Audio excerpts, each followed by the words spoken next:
Halo Sobat Aspirasi, berjumpa lagi di Aspirasi Podcast barengan sama Devina Febri dan Aku Muhammad Fahmi Fezul Haq, biasa dipanggil Izul. ya barengan sama Kak Ijul yang tentunya kita bakal bahas seputar akademik, non-akademik, pokoknya super insightful. Jadi tonton terus ya sampai akhir.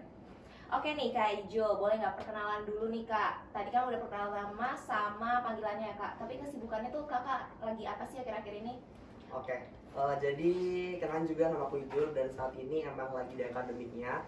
Tentunya lagi mengemban program fast track juga. Jadi di semester 7 di Fakultas Ekonomi dan Bisnis juga sambil jalan berbarengan di S2-nya program Magister di Manajemen FEB. Wow, kalau non-akademiknya? Kalau akademik baru juga demisioner ya dari demisioner. kepengurusan jadi presiden direktur di salah satu UKM mahasiswa wirausaha Universitas Brawijaya, dan tentunya juga lagi ngembangin satu bisnis aja sih. Widih, keren banget, paket lengkap ya Kak.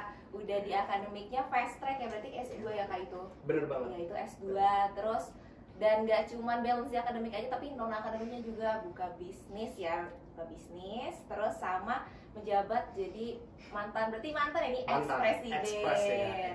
Tapi sepanjang 2024 berarti ini ya jadi presiden. Betul. Wow, keren banget nih. Nah, langsung aja nih ke pertanyaan pertama nih Kak. Aku penasaran nih, awal mula Kak Izul itu termotivasi buat melakukan segala kegiatannya. Oke, tentunya kalau kita membahas sebuah motivasi ya, itu tuh pasti juga ada dorongan, tentunya dorongan pada internal maupun eksternal. Nah, sekarang kita berbicara mengenai dorongan tersebut, pasti lebih banyak itu mungkin dari tergantung orangnya sih, internal atau eksternal. Kalau menumbuhkan motivasi sendiri, kalau dari aku sendiri mungkin pasti kondisi eksternal ya, karena tentu saja di environment Brawijaya ini sangat sekali kompetitif, terutama FEB juga dan terutama di organisasiku juga, sehingga itu juga menimbulkan suatu gempengan juga untuk kita menjadi tumbuh lebih baik lagi. Kalau dari internal sendiri, mungkin motivasi yang paling jalan itu tentunya butuhnya kita pasti ngerasa sih sebagai mahasiswa maupun mahasiswi, persaingan kerja nanti pasti sangat ketat juga, sehingga pasti kita juga harus menemukan unique selling value dari diri kita masing-masing, sehingga tentunya mencari sebuah prestasi ataupun mencari beasiswa itu juga menjadi jalanku sendiri di setiap harinya, seperti itu sih. Wow, keren banget ya. Jadi mungkin dari bereksplor diri. Bener banget. Nah kakak ini kan mendapat title mahasiswa berprestasi atau most outstanding student di tahun 2023. Ya.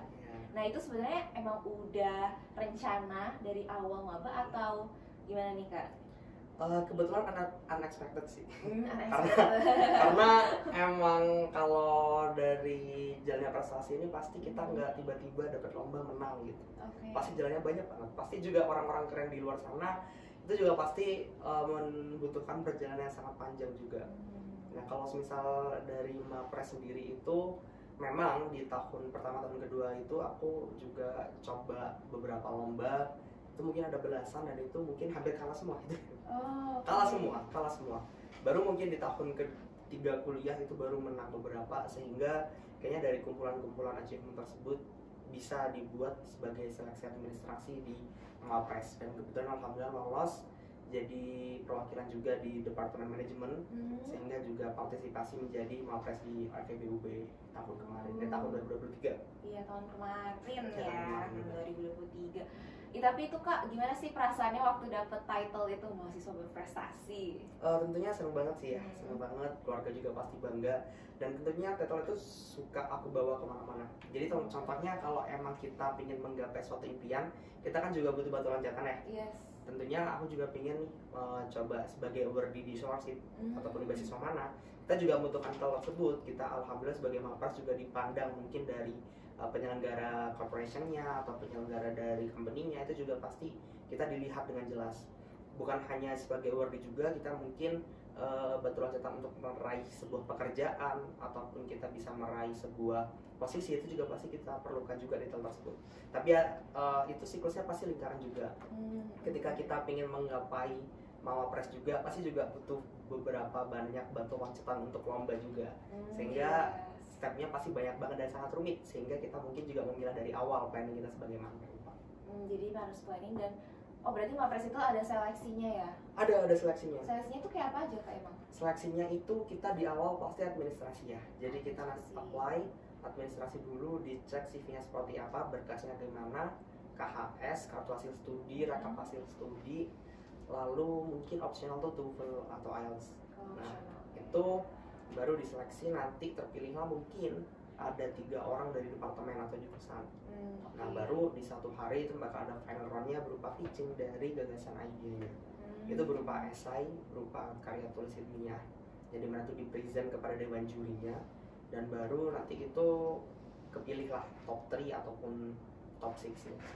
Oh wow, keren banget. Tadi kan kakak juga bilang ya kalau title Mapres ini bisa sebagai batu loncatan daftar beasiswa segala macam. Iya. Nah, kayaknya tuh Kak Ijul juga udah pakai baju scholarship yang kakak dapetin ya. Iya, Boleh betul. diceritain nggak itu udah awal mula dapetnya kayak gimana dari seleksinya sampai persiapannya gitu Kak? Oke, jadi ini alhamdulillah tahun 2023 sampai tahun 2025 aku dapat beasiswa dari Paragon Scholarship Program dari PT Paragon Teknologi dan Informasi. Itu Paragon Corporation itu dibuka setiap tahunnya mungkin di sekitar bulan Agustus Septemberan. Nah, jadi seleksinya tuh panjang sekali, mungkin hampir mirip, dan mungkin kalau aku bisa ngomong lebih ketat dari seleksi malah internal karyawannya. Karena seleksinya banyak banget, jadi ada berkas dulu pasti administrasi, lalu kedua ada seleksi MOTLED, Motivation Letter, terus ketiga ada seleksi untuk mengenai psikologi, jadi TPS gitu, kayak tes CPNS pada umumnya lah. Baru keempat interview, dan kelima bisa lolos. Oh, jadi ada 5 tahapan ya?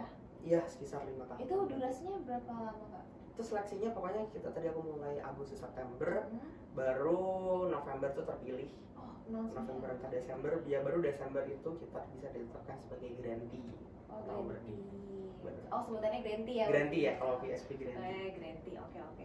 Tapi Kak, selama proses seleksi itu ya, tantangan terbesar Kakak tuh waktu melaksanakan seleksinya, setiap seleksinya gitu Kak?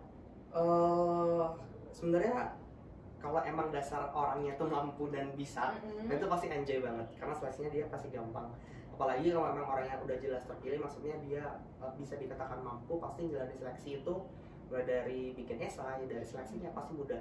Namun cuman kalau kendala aku sendiri itu pasti di kondisi internal aku yang mungkin juga lagi megang kesibukan. Karena kebetulan itu waktu seleksi Paragon itu aku megang Vice Project Officer ospek jurusan Manajemen Base 2023. Dan itu kita udah tahu sendiri gimana ospek itu, mungkin setiap minggunya harus ada rapat itu banyak sekali. Jadi masalahnya di time manajemen aku sendiri. Nah, kalau semisal solve-nya, jadi mungkin udah yang ngomongin tadi ya, kalau semisal orang yang mampu kayaknya insya Allah bisa. Jadi bagaimana mungkin teman-teman aku ini berusaha juga, mungkin yang nggak ikut prokeran, malah yang ikut dia adalah mahasiswa yang kupu-kupu, dia bisa enjoy dengan mengerjakan tugas-tugasnya, tapi aku masih banyak kerapatan. Tapi ya aku juga ngerasa kalau semisal ternyata pengalaman experience aku di organisasi juga pasti dibutuhkan untuk menjadi grantee di Paragon ini.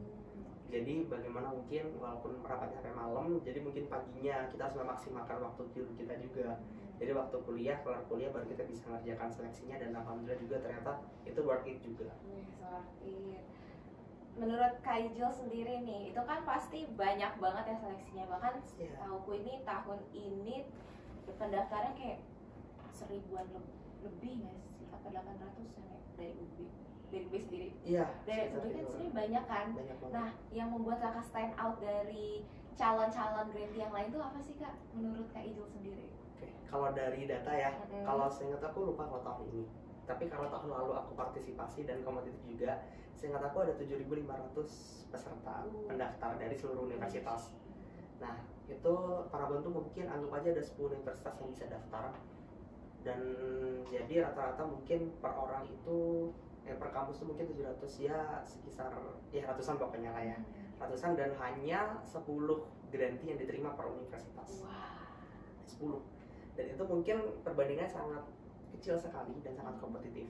Namun bagaimana kita bisa stand out tadi, ya kita harus mencari jati diri sendiri. Karena mungkin rata-rata HR itu ataupun TikTok, LinkedIn, dimanapun konten pasti dia ngomong be yourself.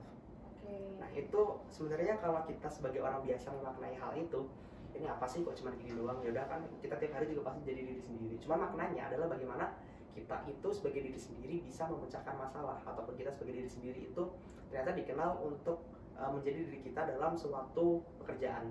Jadi mungkin banyak orang itu sekiranya berubah demi orang lain. Jadi dia berubah demi mencari posisi yang ada diimpikan. Aku sebenarnya posisinya di HR, aku sangat bisa HR, tapi ternyata gaji marketing itu lebih besar misalnya, for example. Jadi aku mungkin banyakin experience-ku, aku cantumin di CV di bidang marketing, aku handle KOL, handle lead dan lain-lain. Dan itu ternyata pada akhirnya itu pasti juga akan ketahuan juga dan bakal seru gitu. Jadi kalau teknik aku sendiri bagaimana, emang dasarnya aku orangnya suka organisasi, suka berprestasi, dan aku masukin, dan ternyata waktu interview sangat enjoy dan alhamdulillah juga bisa lolos. Berarti emang be yourself. Sebenarnya kalau kadang kan orang-orang tuh buat ya di CV karena emang posisi tertentu kayak itu tadi, misal sebenarnya jati diri dia tuh HR banget, tapi karena dia ngeliat peluang yang lebih besar di marketing atau mungkin finance, jadi mereka masukin kayak pengalaman-pengalaman seputar finance, tapi waktu ditanya ternyata mungkin kurang bisa menjawab atau ini kayak bukan jawaban dia gitu, jawabannya kayak jawaban orang lain. Jadi tetap be yourself aja ya. Wow, itu emang sebenarnya kalimatnya simple, be yourself. Tapi kadang orang-orang masih bingung gitu dengan cari dirinya sendiri. Oke, Kak. Nah, setelah dapat beasiswa ini nih, Kak, setelah menjadi grantee Paragon Scholarship, itu perubahan apa sih yang Kakak dapetin? Kalau perubahan yang aku dapetin mungkin, jadi kita sebagai grantee, alhamdulillah ketika tadi aku udah menjelaskan proses seleksinya ya, ketika kita dapat status grantee juga, itu kita bukan hanya semata-mata dapat bantuan dana dari suatu lembaga, ya, tapi karena memang setiap semesternya atau setiap bulan dan bahkan mungkin setiap minggu itu kita juga pasti ada yang namanya beberapa kegiatan agenda, yang pasti tujuannya itu untuk impact for social. Ya mungkin kalau istilah corporation itu CSR lah, ya, corporate social responsibility, dimana Paragon tuh pasti punya. Dan kalau impact terhadap aku sendiri, kita jadi aware nih terhadap lingkungan sekitar kita. Ya mungkin kalau dari Paragon tuh kita pernah ada mungkin H+1 sampai 2 bulan tuh kita langsung handle yang namanya aksi sosial. Ke bidangnya di pendidikan, education di salah satu desa kampung di daerah Arjosari di Malang. Dan padahal kita, kalau mungkin aku walaupun warga lokal Malang ya, walaupun mahasiswa Brawijaya sendiri, dan walaupun juga aku mungkin orang yang suka mahasiswa, jadi status mahasiswa, kita juga pasti nggak bakal aware kalau nggak ada Paragon. Dan ternyata dari Paragon sendiri bisa loh membuat kita aware terhadap aksi-aksi sosial. Dan ternyata banyak sekali hal-hal ataupun manusia masyarakat yang lebih membutuhkan dari kita dan butuh bantuan dari kita. Berarti baru masuk atau baru join langsung dikasih kayak pengalaman langsung gitu ya? Bener banget. Sosial. Dan ya sih, kalau misalnya emang gak ada kegiatan gitu, kita belum tentu aware gak sih, Kak? Apalagi pengen ikut terjun langsung ke kegiatan sosial kayak gitu. Wow, tapi nih Kak, kalau jadi apa ya, istilahnya tuh kayak awardee itu kan pasti nambah tanggung jawab lagi, Kak. Apalagi Kak Ijul juga punya tanggung jawab lain, baik di akademik ataupun di organisasi yang Kakak join waktu pada saat itu. Nah, cara Kakak ngatur waktu itu kayak gimana? Jadi kita membahas time management ya? Iya, oke, benar. Kalau semisal kita membuat kita diri sibuk sendiri, pasti kita sadar ya. Maksudnya kalau emang kita join sebuah proker ataupun kita join sebuah organisasi, itu juga pasti kita dengan sadar untuk menyatakan bahwa diri kita bakal masuk. Dan kita mungkin banyaknya salah orang-orang itu, kalau kita emang menyatakan diri kita masuk, berarti kita harus tanggung jawab sepenuhnya. Dari mungkin mulai awal periode sampai akhir periode, dari mulai awalnya proker itu berjalan sampai nanti evaluasi di akhir, itu pasti tanggung jawab. Nah, kalau misal dari aku sendiri, pasti setiap kegiatan yang udah aku mulai, itu kita harus tanggung jawab dengan hal itu. Satu. Dan kedua, mungkin cara mengaturnya, karena berlandaskan tanggung jawab tadi, untuk time management pasti kita ada yang namanya skala prioritas. Banyak sekali hal-hal untuk mengatur time management. Pertama, skala prioritas. Jadi kita bisa membuat agenda ataupun memprioritaskan hal-hal yang itu mungkin sangat urgent dan tidak dapat digantikan. Trik simpelnya adalah ketika kita melihat sebuah tanggung jawab kegiatan yang mungkin peran kita sangat penting di sana, dan kita tidak boleh dan tidak bisa mewakilkan diri kita, jadi kita harus ikuti agenda itu. Kalau misalnya itu ada agenda yang mungkin kita bisa hadir, kita penting di sana, namun bisa kita delegasikan, itu baru prioritas kedua. Prioritas ketiga, ketika mungkin agenda itu kita tidak terlalu penting dan kita juga bisa digantikan di sana, mungkin as a staff dari sebuah organisasi, dari sebuah program kerja, dan mungkin program prioritas terakhir adalah ketika kita tidak dibutuhkan sama sekali di sana.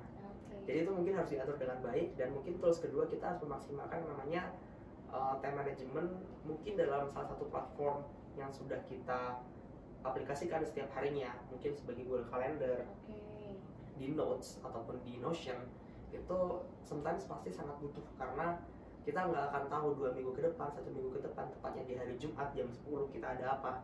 Jadi kita harus selalu aktif, rajin-rajin nge-notes di sana. Kita harus merekapitulasi kegiatan kita di sana itu ada apa aja, sehingga kita mungkin tahu kedepannya kita bakal ada apa dan aku sibuk di hari apa. Sehingga time management pasti akan sangat rapi ketika kita sudah membuat sheet secara teratur di sana. Tapi kan pernah nggak sih kayak bentrokan gitu? Bentrokannya ya kata Kak Ijul tadi itu sama-sama prioritas pertama sebenarnya.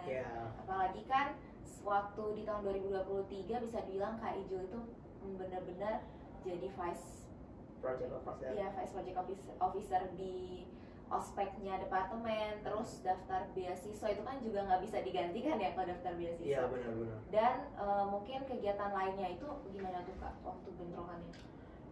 Kalau kita membahas sama-sama bentrokan, jadi sama-sama penting, sama-sama tidak bisa didelegasikan, pasti kita juga harus membuat satu keputusan di sana.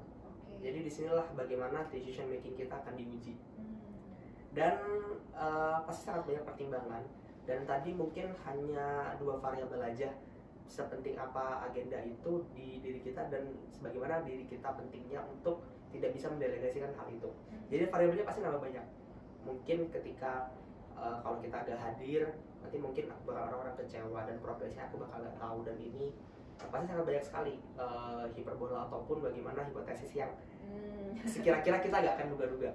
Tapi ya balik ke tadi, decision making pasti kita diuji dan pasti kita harus pilih salah satu, bagaimana hal yang mungkin sangat penting bagi kita, impactnya seperti apa, benefitnya seperti apa, dan kita juga pasti nggak bisa membuat diri kita membelah kan ya.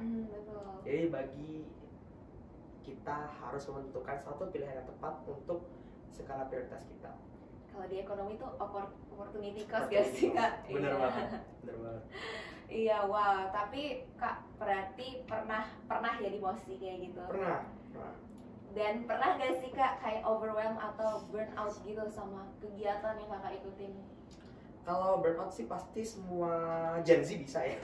Iya. Semua orang bisa, apalagi dengar lagi sekarang lagi masa yang sangat aktif tuh quarter life crisis. Benar.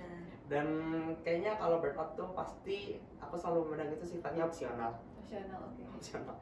Jadi burnout itu hanya buat orang yang memang gak mampu di agendanya.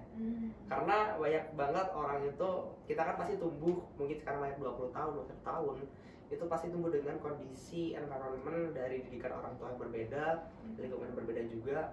Tapi ketika orang itu tumbuh dari orang tua yang mungkin sangat keras dan tidak manja, jadi orang itu pasti terbentuk pribadi yang sangat kuat. Alhamdulillah juga aku salah satu dari seperti itu, sehingga ketika orang-orang ataupun melihat adanya kegiatanku yang sangat burnout, sangat tidak mencukupi, tapi aku merasa masih bisa, dan ini ternyata sangat opportunities buat aku. Dan kalau emang kita niat, kita bisa delegasi tanggung jawab, kita bisa bagaimana alokasi job desk kita secara jelas, itu kayaknya bakal bisa. Cuman balik lagi tadi di awal, harus sesuai dengan bagaimana komposisi kesibukan kita, dan tidak boleh emang kita tiba-tiba lari dari proker, tiba-tiba kabur. Dia harus prioritas di awal dan harus mengatur semua burnout itu bagaimana agar tidak terjadi burnout.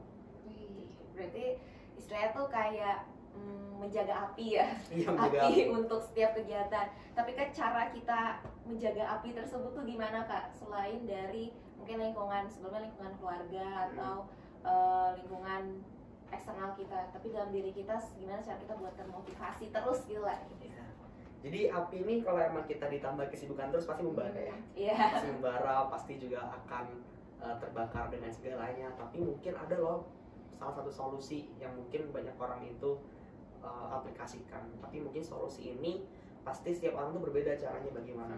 Kalau solusi dari aku mungkin api tadi tuh bisa disiram dengan namanya healing. Oh, healing, oke. Healing. Kalau emang dari aku sendiri, mungkin healing ataupun self reward itu bisa kita jalan-jalan sendiri. Mungkin sesimpel kalau misal kita mahasiswa Malang ini ya, nyari cafe hidden gem di Batu, atau mungkin cari-cari udara yang sejuk, mungkin ke Cangkar, ke air terjun Tupak Sewu, ke pantai, itu juga akan meredakan api tersebut. Jadi di sela-sela kesibukan itu juga harus ada yang namanya healing gitu kalau mungkin dari aku. Kalau untuk dailynya itu kan nggak mungkin ya tiap hari healing juga ya, tiap api kebakar healing, enggak. Uang habis, waktu habis, nggak ada impactnya juga. Mungkin ya sesimpel kita nongkrong sama temen, ataupun kita main game bareng temen, karena kalau emang aku pribadinya emang dasarnya extrovert. Kalau emang ngomong sama orang pasti energiku bakal nambah juga, dan itu bakal membuat aku aktif di kemudian hari dengan energi yang tercharge secara penuh. Nah kalau emang dengan nongkrong tersebut ternyata membuat aku bisa recharge lagi, bisa membuat burnout ini mereda, ya aku bakal lakuin itu. Jadi siklusnya akan sama dan kita bisa recharge lagi, kita bisa melakukan kegiatan yang positif dan berimpact. Baru kalau emang capek kita nongkrong lagi, kita berkegiatan lagi, dan itu siklusnya sampai terus mungkin overwhelmednya sudah sangat membara, baru healing. Oke. Tapi Kak, the most atau top 3-nya deh kegiatan yang paling Kakak suka, entah itu di Paragon Scholarship-nya atau mungkin kegiatan yang pokoknya yang menurut Kakak tuh wah ini bener-bener memorable banget lah. Itu waktu kapan dan apa sih kegiatannya? Oke. Kalau dari aku sendiri mungkin yang sangat memorable tuh baru 3 bulan kemarin sih. Itu top 1 ya, karena ini pertama kali aku juga ke luar negeri. Baru ke Singapura dan Malaya, jadi dapat dana dari Brawijaya tentunya. Kita karena kalau seseorang mungkin mahasiswa tahu cara bagaimana dapat dana untuk lomba itu pasti mereka akan gas terus untuk lomba. Cuman gara-gara aku mungkin sudah tahu caranya seperti apa, dan kita dapat dana. Bagaimana kalau aku kemarin emang lagi berajang lomba di Kementerian Belia dan Suka. Itu berarti kalau di Indonesia like-nya Kemenpora. Jadi di Malaya sendiri, dan kita pitching, dan itu mungkin memorable banget karena ada temannya juga, banyak orangnya, kita berkomunikasi dengan orang luar, dan bagaimana ternyata hal-hal bahasa Inggris yang mungkin kita pelajari ternyata nggak seformal itu, dan banyak lainnya. Itu sangat memorable banget dan berimpact buat aku. Lalu mungkin yang kedua, ketika kita belajar mengenai hal-hal yang tidak akademik sifatnya, itu mungkin dengan KKN ya. KKN, oke. Kita belajar bagaimana sifat sosial itu dan masyarakat yang membutuhkan, dan bagaimana ternyata banyak sekali loh orang-orang itu yang ternyata nggak senyaman kita dan tidak mendapatkan fasilitas pendidikan seperti kita, fasilitas seperti kita, dan itu sangat memorable sih. Jadi membuat aku juga tumbuh langsung. KKN sama ini ya. Itu program apa sih namanya berarti Kak yang keluar? Namanya itu dari International Youth Innovation Summit dari Global Youth Partner, dan itu kita delegasi setiap universitas. Berarti dipilih, itu pilihannya tuh dipilihin sama kampus atau sama pihak sana? Ya sana, jadi kita apply. Apply aja ya. Berarti kampus itu ya udah nggak ikut campur atau apa ya? Iya, enggak. Berarti langsung dari pihak penyelenggaranya. Keren. Dan Kak, aku pengen nanya nih, menurut Kak Ijul nih 3 hal penting yang harus dimiliki oleh mahasiswa yang mau berprestasi atau aktif berkegiatan gitu, baik non akademik atau akademik itu sendiri. 3 hal penting tentunya mungkin nomor 1 sendiri, jangan duduk diam di kelas. Jadi maksudnya kalian harus juga cari tahu dari diri kita itu inginnya apa, jadi impactnya mau kemana, arahku nanti ke depannya. Kita harus bikin workflow. Mungkin tahun pertama kuliah, tahun kedua kuliah, tahun ketiga aku fokusnya di mana aja. Jadi emang kalau mau fokus di akademik, oke, kita keluarkan seluruh tenaga kita nih buat mungkin membaca buku ataupun bagaimana riset. Udah mungkin mulai beberapa penelitian, mungkin targetnya bisa upload di jurnal Scopus ataupun yang lainnya, itu sifatnya terserah. Itu mungkin orang teman-teman ranahnya ke akademik. Kalau emang non akademik, baru kita cari lagi emang ranahnya dia di sifat organisasi kah, atau ranahnya di bisnis kah, atau emang mau di fokusnya di karir ataupun mau part time freelance sejak mahasiswa baru. itu terserah juga. Jadi kalian harus tahu targetnya apa. Kalau emang targetku mungkin aku pengen magang nih di salah satu perusahaan multinasional di Indonesia, ya berarti aku harus cari experience yang banyak. Jadi mungkin di tahun pertama kuliah aku coba nih buat join organisasi. Tahun kedua organisasi udah banyak, mungkin coba jadi pengurusnya atau boardnya. Terus nyambi coba deh kerja intern atau WFH atau dimanapun. Itu pasti juga akan menimbulkan banyak sisi positif kita. Itu pertama, harus cari jati diri. Kedua, hal terpenting itu pasti kita mungkin banyak ya mahasiswa rantau juga ya yang datang ke Malang. Itu juga kita pasti gak terlepas dari yang namanya doa orang tua ya. Kita sifatnya sekarang religius ya. Jadi ternyata memang sifat-sifat keagamaan ini tentunya memang penting banget. Banyak sekali hal-hal yang itu tidak terprediksi, dan ternyata banyak agama juga yang sudah mengatur bagaimana kehidupan ini berjalan, tergantung agama masing-masing. Baru kita coba mengimani dan coba kita tunduk kepada Tuhan, dan itu pasti akan membuat kita hidupnya akan merasa terarah. Itu nomor 2. Dan ketiga, pasti kita juga harus dari ya tadi sudah agamanya, terus dari diri. Baru ketiga, ketika kita telah tahu ilmunya semua, baru kita disiplin. Nah, kayaknya nomor 3 ini emang banyak orang-orang nggak ngomong, banyak speaker lain mungkin di webinar ataupun di seminar itu nggak mention ini, tapi ternyata ini memang sangat penting. Jadi kita nih udah tahu jati diri kita udah tahu tanggung jawab kita tadi di step 1, harus tahu arah kita kemana. Baru kedua, kita sudah tunduk, sudah berdoa, tapi kita nggak tahu cara bagaimana ini bekerja, cara ini berjalan. Jadi tentang disiplin tadi kita udah tahu. Jadi memang kita target mungkin sebulan aku mau harus 3 lomba. Kalau emang gak disiplin gak akan berguna. Aku juga kalau di organisasi, aku juga harus tetap hadir di rapat apapun kalau aku penting. Dan aku juga harus menyelesaikan job desk itu secara menyeluruh, dan itu kalau nggak disiplin juga percuma. Stigma buruk orang-orang lain juga pasti akan menyerang kita kalau kita nggak disiplin. Betul. Seperti itu. Ya, disiplin emang itu ketiga, tapi sebenarnya itu kuncinya juga sih ya, salah satu kuncinya. Jadi temuin jati diri, terus kita religius lah ya, ke Tuhan kita masing-masing, dan juga yang terakhir tuh disiplin. Bagaimana cara kita buat bukan push ya, istilahnya tuh kayak iya sih, mendorong, encourage diri kita buat melakukan itu secara disiplin atau konsisten lah ya, istilahnya itu sebenarnya istilahnya. Nah Kak, pasti nih sobat aspirasi ada yang tertarik juga sebenarnya buat gimana sih cara dapetin Paraga Scholarship. Nah boleh nggak sih Kak dikasih saran atau tips supaya keterima jadi grantinya Paraga Scholarship? Kalau kita membahas beasiswa, kalau emang di Paragon sendiri itu bukannya emang beasiswa prestasi ya. Prestasi. Jadi emang dari awal harus di set up, ranahku harus ke prestasi juga. Tapi ternyata emang juga banyak sekali teman-temanku yang ternyata itu dia nggak ambis banget di prestasi, tapi emang dia bagus di experience organisasinya.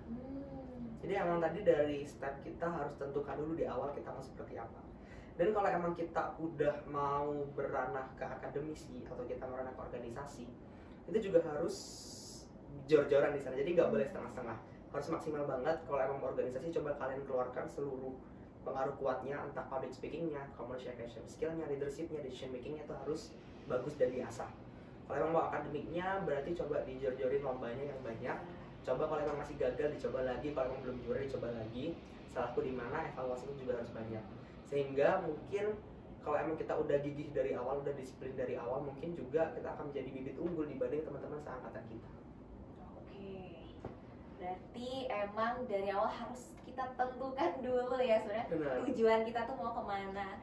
Sebenarnya kalau soal berprestasi kan kita bisa berprestasi melalui apa saja ya. Makanya emang dari awal juga Kak Ijul udah mention disiplin sama apa yang emang mau kamu achieve gitu dari awal kan. Emang planning dan juga disiplin itu salah satu kuncinya. Tapi jangan lupa buat ini ya tadi Kak, berdoa aja itu salah satu kuncinya. Oke deh Kak, sekarang langsung aja ke closing statement atau pesan-pesan nih buat sobat aspirasi yang lagi dengerin.